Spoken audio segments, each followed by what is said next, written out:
was born with faith, but it's always carried me through the darkest parts. Toby Keith's tragic passing shocked many people, including his famous friends in country music. Even though Toby was really sick, he fought cancer with such bravery that the news seemed surprisingly unexpected. Inside sources are now setting the record straight on Toby's heartbreaking private battle behind the scenes. Listen closely because this is unbelievable. Toby was a proud American who loved his home state of Oklahoma. In June 2023, he gave an exclusive interview to The Oklahoman, and he sounded pretty upbeat about the future. Toby would turn 62 on July 8th, 2023, and he told reporter Brandy McDonald, "I'm feeling pretty good." He also revealed that his last scan had only shown one tumor, and the size of the tumor had shrunk by 1/3. Toby said, basically, everything is in a real positive trend. Although he admitted, you never know with cancer, so you have to prepare. Toby wasn't afraid to tackle cancer with new and innovative treatments, and he described what immunotherapy is and how he was using nutrition to give him more strength. Toby told Brandy, "They put oxygen in your blood, they give you high doses of vitamin C and good vitamins to where you feel better, and you can start trying to heal your body." He also said that when the cancer cells in his body were in the bullpen regrouping,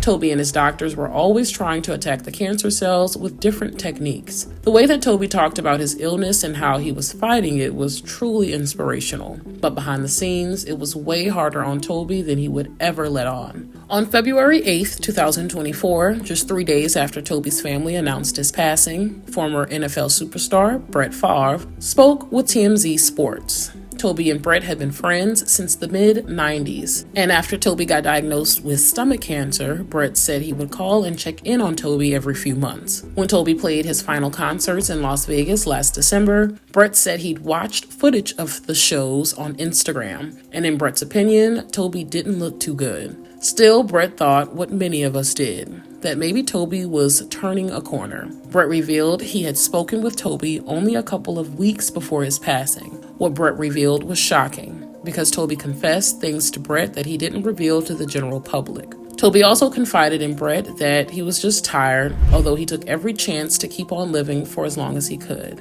On June 8th, 2023, Toby was in the stands cheering for the University of Oklahoma women's softball team nicknamed the Sooners. The Sooners were competing with Florida State in the NCAA Women's College World Series finals and ended up victorious. Later, Toby and the Sooners ended up at a local I Love This Bar and Grill restaurant to celebrate their huge victory, and what happened next became a viral video. Toby performed with another special lady during his final concert run in Vegas, and if you haven't seen this video, it's uplifting but also equally heartbreaking. According to CountryCast, this happened on night 2 of Toby's 3-night run in Park MGM, Las Vegas, and a TikTok user recorded the surprising moment that delighted the audience. On December 12, 2023, Toby shocked the crowd when he brought his 82-year-old mom, Carolyn, on stage. He made his mom do something unbelievable, and it's pretty clear in the video that Carolyn and Toby love to joke around together. TMZ also obtained the video of Carolyn's appearance with Toby.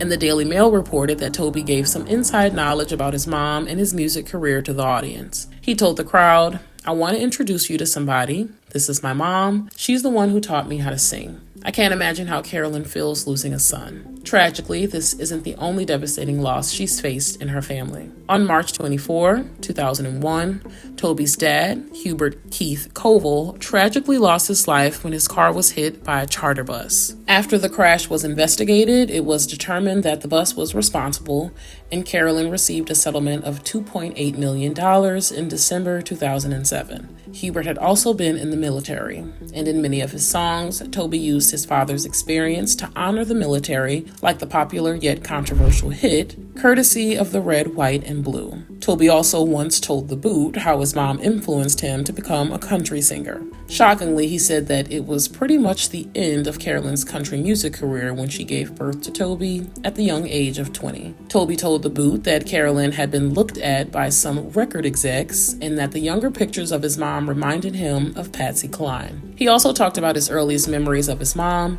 including a vivid memory he had of crawling around on the floor as a very young child. child. Toby remembered that his mom had her hair tied up in a bandana as she danced around and sang. He said that his mom could whistle like she was playing an instrument. People reported what Toby said in September 2023, that his cancer journey had been a little bit of a roller coaster. This happened before he was honored with the Country Icon Award at the 2023 People's Choice Country Awards. Toby talked to E! News on the red carpet before the award ceremony. He told E! You get good days and, you're up and down, up and down. But he also claimed that he felt good that day. And while Toby's Vegas show from last December was widely publicized, he also revealed something shocking in a video posted on January 22nd. Toby confessed that he had performed in disguise at a show in New York City with a band called Incognito Bandito. Toby had a great sense of humor, but could also write serious songs based on serious conversations. Daily Mail reported that Toby wrote "Don't Let the Old Man In" after he talked to Clint Eastwood at a charity golf tournament. Toby said that Clint told him, "I just get up every morning and go out, and I don't let the old man in." And what Clint said made Toby realize he had to write a song about it. Shockingly, when Clint talked about the old man, he was talking about a man facing the end of his life. Toby knew that, but when he wrote the song in 2018, he didn't expect that his life would end just 6 years later. As Toby was nearing the end of his life, he sang "Don't Let the Old Man In" at the People's Choice Awards, and the crowd was visibly moved. It was heartbreaking to see Toby's wife, Trisha, wipe away her tears in the audience. But this brings us back to when Toby announced his illness on social media in June 2022. Toby said he'd spent 6 months getting chemotherapy, radiation, and surgery, and he wrote, "So far, so good." He was looking forward to spending time with his wife and family, and he also called Trisha a trooper and the best nurse. Toby said in 2022, "I had my brain wrapped around it, and I was in a good spot either way." But although Toby was brave, optimistic, and in good spirits, his passing on February 5th is still tragic, and Toby will be mourned and remembered for years to come. Anyway, what about you guys? Were you heartbroken when Toby passed away? What do you think about what Brett revealed? And do you think Toby wanted to hide the pain he was in? Let me know in the comments below.